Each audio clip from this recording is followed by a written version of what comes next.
Picture this. You're listening to your daily Spotify music mix when a song from a brand new artist starts playing, and you're really feeling it. It's exactly your music taste, and they've got millions of streams, and their songs feature on some of the largest playlists on the platform. But when you look the artists up online, you find out they're not even real. All their music was completely AI generated. That's precisely what happened to thousands of psych rock fans on Spotify when a band called the Velvet Sundown popped up one day on their algorithms. On the surface, they were as much of a band as a band could be. 4 guys with scruffy hair, a set of LPs and singles, and a decent, if slightly generic sound. They even had a person falsely claiming to be part of the band appear on Rolling Stone magazine, taking credit for what many see as a blatant act of deception, an artistic provocation designed to challenge the future of music in an age of artificial intelligence. Make no mistake, this stunt is as much about the medium as it is the message. Though the provocateurs intentionally set out to trick their audiences with AI-generated music, they could never have succeeded without leveraging the disruptive ways Spotify's algorithm changed the way we discover music forever. Curation, once an act of community, became instead filtered through recommendation engines, and sharing music through word of mouth grew rare. And as generative AI becomes an ever larger part of our lives, we're bound to have more and more encounters with AI-generated music, something that's caused equal parts panic and fascination over how it's set to transform the industry. But one thing is clear, what started as convenience has instead become alienation. AI art isn't just changing culture, it's making us distrust what's real, and by extension, our own humanity. And I just can't help but wonder, what happens when the algorithms move from curation to creation? What happens when we let AI create music like we do? And does this spell the end for creativity as a whole? When I think about Spotify and the rise of music streaming, it's easy to see nothing but the upsides. Physical media, like CDs, cassettes, and vinyl before it, was always expensive and limited, restricting access to songs and artists. You could only discover as much as your wallet, your city, or your friends allowed. So, when a platform appeared offering the entire history of recorded sound at your fingertips, it felt revolutionary. The pitch was freedom, and it was a convincing one. Spotify and its contemporaries promised to democratize music, giving millions of listeners and artists access at little to no cost. It seemed perfect. Now, of course, things aren't quite that simple. That freedom came with a major trade-off. In her book, Mood Machine, The Rise of Spotify and the Costs of the Perfect Playlist, music journalist Liz Pelly argues that Spotify was never truly about democratizing music. Instead, it was built for the advertising industry. The original idea for the platform had much more to do with the advertising model than it did to do with music. A platform that would combine like a free streaming media library with ad revenue. It's pretty clear that what was being developed wasn't even necessarily music specific. Thus, music in this vein never really came first. As algorithms took hold and physical media faded, we changed not only how we discover music, but what music actually is. Discovery once lived in distinctly human spaces, record stores, local shows, sitting in the car listening to a new album. The process of music discovery was deeply intimate. It was social. It was grounded in place. Local music scenes shaped culture, connecting different styles of music to specific venues, neighborhoods, and cities. Music streaming, by contrast, doesn't reward the strange, the slow, or the specific. It favors music that scales and gets repeat listens, lo-fi beats, or easy listening that can loop easily in the background. The more placeless the sound, then, the better. Music that could belong anywhere, thus simultaneously belongs to nowhere. That's what Liz Pelly calls the placelessness of streaming. When music discovery becomes frictionless and playlists appear fully formed on your algorithm, you stop asking where that music came from or even who made it. In that sea of seemingly identical lo-fi beats and constant shuffle, you often don't even pay attention to the albums they came from or the artists that labored in studio spaces for years to put them together. Very quickly, you lose that sense of localism, the cultural context of the music. And Spotify had a hand in making this happen. Not only does streaming like really incentivize music that scales, or it also champions this like really placeless idea of music curation. Yeah, that kind of vacuum of information, like these songs will disappear on a playlist and you don't really know anything about the artist or the label. I think the recontextualization of music according to just like vibes and like personalization. What is being sold to the listener isn't even like an idea about music. It's, trying to sell you an idea of like who you are. Yes. I think I refer to it as like aspirational aesthetic. You're flicking through and you're not even thinking about like, I want to listen to this music. You're thinking about like, I want to be Who this do I wanna person, be? Yeah. or I want to feel this Or way how today. do I want to be perceived? Their entire aesthetic reframes music from culture to mood. It's main character syndrome masquerading as a form of connection. Playlists sell us not an artist's perspective, but a very specific, curated lifestyle.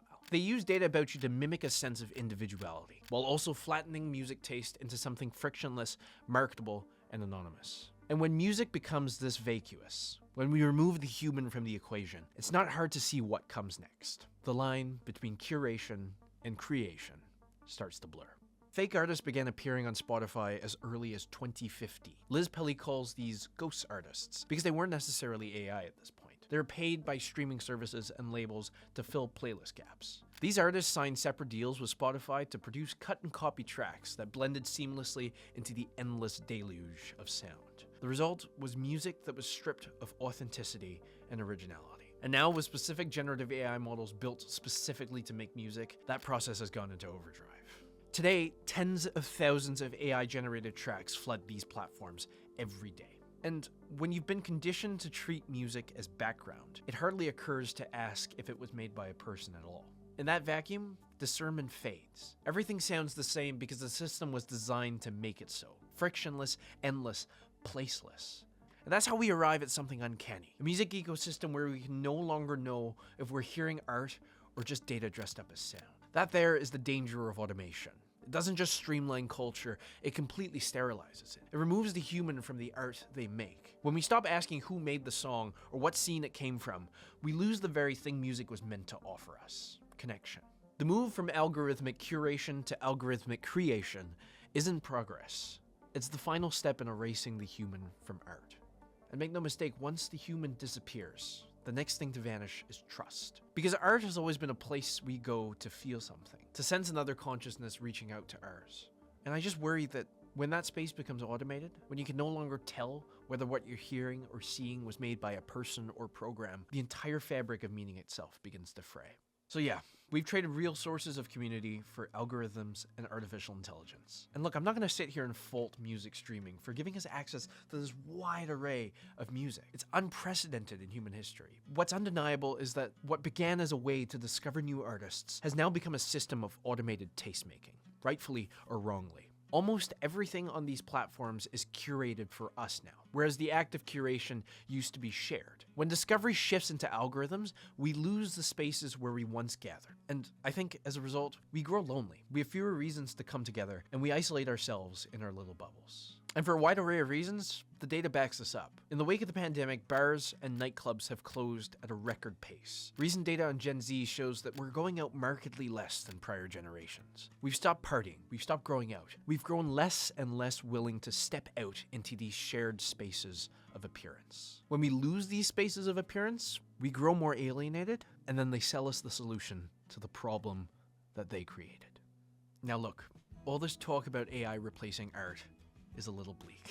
Sometimes we can get caught in endless philosophizing about the world without really doing anything about it. And there's enough negativity on YouTube, so I don't really want to do that. Instead, I went up to speak to some people in my local community. We're on the bleeding edge of protecting spaces for artists and music in the face of AI. Meet Zoe, Izzy, Sophie, and Cal. They're from a local live music collective called the Blank Vinyl Project, headquartered at the University of British Columbia in Vancouver, Canada, where I happen to go to school. I sat down with them to talk about AI music and the importance of maintaining spaces, and here's just a little of what they had to say. So Blank Vinyl Project, we started, I believe, about 12 years ago. Now we're just kind of a general UBC live music initiative. We try and really get the community together. And yeah, we do events every week, alternating between events at Kerner's Pub, like we're doing today, and open mic nights at the Gal. Goose Hunt at the end of the year is like our big music festival, all local artists. The introduction of an algorithm has definitely changed the way that I listen to music. It's really emphasized the importance of live music. If I go to a BVP event, it's of course still the music is the basis, but it's also very much a social event. Knowing that friends are there, looking forward to meeting new people, which I think is what's at the core of what we saw with CDs, cassettes, physical media. And I think BVT does a really good job of keeping that alive. Experiencing music live is completely different and involves a completely different community. I think what AI music does, or AI music curation does, is clouds that experience, makes people think that that's the main avenue for experiencing music. And I think that's really an illusion. That's something that is imposed on you. Where music originally came from was from community, was from folk cultures, was from instances of connection, from community engagement. We've been led to believe that the main way for experiencing music is through the internet, is through recommendations, is through strangers. But if you really want to be engaging with music as an art form, as something that builds a sense of self and a sense of connection with the community, you should be doing it in person. Do you think that there's still space in music streaming really for a sense of personal connection, or is this something that you think really has to exist outside the platform? AI artists, I should say, are getting more and more of an audience, more coverage by mainstream media outlets. I'm forgetting the name of this AI-generated R&B artist who's just placed in the Billboard charts as of this week. And it makes me feel a little bit depressed, to be honest, that people are gravitating toward that sort of music that is so intensely depersonal. There is a project from people like Daniel Ek, the CEO of Spotify. People want to divorce the human element from music creation. Yeah, it's worrying as somebody who makes music, but coming out to something like this really, it gives me hope. It gives me hope that people still have a desire to see actual people making music. At the end of the day, I have faith that people will always seek that out. Whether we like it or not, AI is here. And maybe I personally wouldn't enjoy listening to AI music, but I think there's something to be said for, using it critically, maybe even proving where it falls short. Yeah, I think, Sophie, you make the most salient point that AI at this point is a Pandora's box. Like, you can't disregard AI, especially if you're somebody working professionally in music. I've already had to use AI tools mixing a vocal, for example. You have a lot of programs that are removing excess sound using AI formulas, using AI algorithms. That, I think, can be useful. But if you're using AI in a generative capacity to produce lyrics, to produce music, I don't think there's a place for that, and I don't think there will continue to be a place for that. I think people are already recognizing the hollowness of that. It doesn't ring true to a lot of people. But art is always personal, and making art is about making something ours and putting ourselves into a medium that can then be expressed and shared, and it's human because of so many ways that it's then received and integrated and reflected upon. To keep it human and to resist the existential threat is simply to, I think, regard AI as, again, part of a toolbox that you work with as a human being with your own soul as part of it. It's important to keep perspective as to what art is, and I think the best way to do that is community. To hold that soul and the spirit of seeing people in a room, like finding that flow and that vibe with people, being, whether that be in making music, whether that be in going to a concert, having that community aspect, I think is going to be a key to keeping that rich core to it. Music, like so many things in human experience, is a bodily phenomenon. But the human experience is so intimately tied to the experience of being a physical body in space. And what really matters about that is being in community with other people. And I don't think that AI can ever replace that. Now, look, the outlook for artists in the age of AI can sometimes seem a little bleak. Beginning to talk with my friends at the Blank Vinyl Project really showed me that the way out of this cycle is going to come from tools that we already have, because they're extensions of our common humanity: judiciousness, attention, and choice. Firstly, we need to remember that AI is a tool, first and foremost. And like any tool, we need to use it for its intended purposes. But when it comes to imagination, meaning, or emotional truth, right now, it just falls short. AI can assist in the process of creation, but it can never be the creator. Second, and more pragmatically, I think we need tools that will help us protect human voices and also choose where and how we see artificial intelligence in our lives. Maybe we need an option on Spotify or streaming services to toggle whether or not we see AI music. Or maybe we need increased funding in government for artists and protections for their work against AI. Maybe we should have music become a public good protected by the government, like the national parks or other protected initiatives. The list goes on and on and on, and frankly, I'm excited to see some of your takes and your ideas in the comments. But most of all, to get to the root of this problem, I believe the real solution is discretion and consciously choosing a space of appearance. When I spoke to these people I interviewed, I learned that these spaces for artists and community are alive and well. It's about reaching out and choosing to appear in these spaces. It's an act of power as much as it is an act of common humanity. So if there's anything I can offer you, dear viewer, I'd encourage you to check out some local music at your favorite bar. Step outside into these spaces of gathering, if only as an act of protest, because you can, because you're human. And to gather in a space of appearances is the ultimate act of humanity. It's the ultimate act of power. Not to mention, it's also the most direct, grassroots way to support your favorite artists. And when we can cultivate the space for art to exist in spite of AI, and a media landscape that exists beyond that, we've already won. Because I don't believe that AI will be able to create in this wide-sweeping, achingly human way that we can. We can create, even badly, and take pride in the fact that at least it's ours, well and truly. Because above it all, we're human. And this is what we do. Anyway, I hope this resonated with you. If it did or it didn't, let me know down in the comments. Let's have a little conversation.